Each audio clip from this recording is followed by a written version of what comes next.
இது டிஎன்டியோட வந்து 50 எபிசோடு. ஒரு டேங்க் வாங்கியிருந்தா அதோட பேக்ரவுண்ட் எப்படி ஒட்டுறதுன்றது பார்ப்போமா? பபுள்ஸ் வராமல்.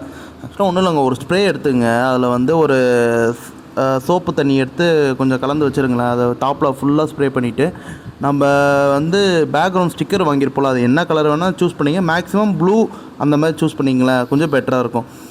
அந்த ஸ்டிக்கரை ஃபுல்லாக ரிமூவ் பண்ணிட்டு அதுலேயும் அந்த பேஸ்ட் இருக்கும்லங்க, அதுலேயும் ஸ்ப்ரே பண்ணிடுங்க. ஸ்ப்ரே பண்ணிட்டு அவ்வளோதாங்க, ஒன்றும் இல்லைங்க, சிம்பிள். அப்படியே ஒட்டிட்டு மேலே அப்படியே வச்சுட்டு ஒரு தேய்ச்சிருங்க. தேய்ச்சதுக்கப்புறம் நம்ம கிரெடிட் கார்டோ டெபிட் கார்டோ ஏதோ வச்சு சர்க் அப்படி ஒரு சிர்க் இப்படி ஒரு சிர்க் அப்படின்னு இழுத்திங்கன்னு வச்சுங்களேன், அது எல்லாம் போயிடும். அப்புறம் பேலன்ஸ் இருக்கிறத அழகாக கட் பண்ணிட்டீங்கன்னு வச்சுங்க. கட் பண்ணிவிட்டு பாருங்கள், கொஞ்சம் கூட பபுள்ஸே இருக்காதுங்க, சூப்பராக இருக்கும். நம்ம ஸ்டிக்கரில் எதுவும் ரிமூவ்லாம் ஆகாது, பக்காவாக ஒட்டிடும். நீங்கள் அழகாக மட்டும் இருக்கிற எக்ஸஸாக இருக்கிறத மட்டும் கட் பண்ணி விட்ருங்க, ஓகேங்களா? நம்மளுக்கு பேக்ரவுண்ட் ஸ்டிக்கர் அவ்வளோ சூப்பராக இருக்குங்க.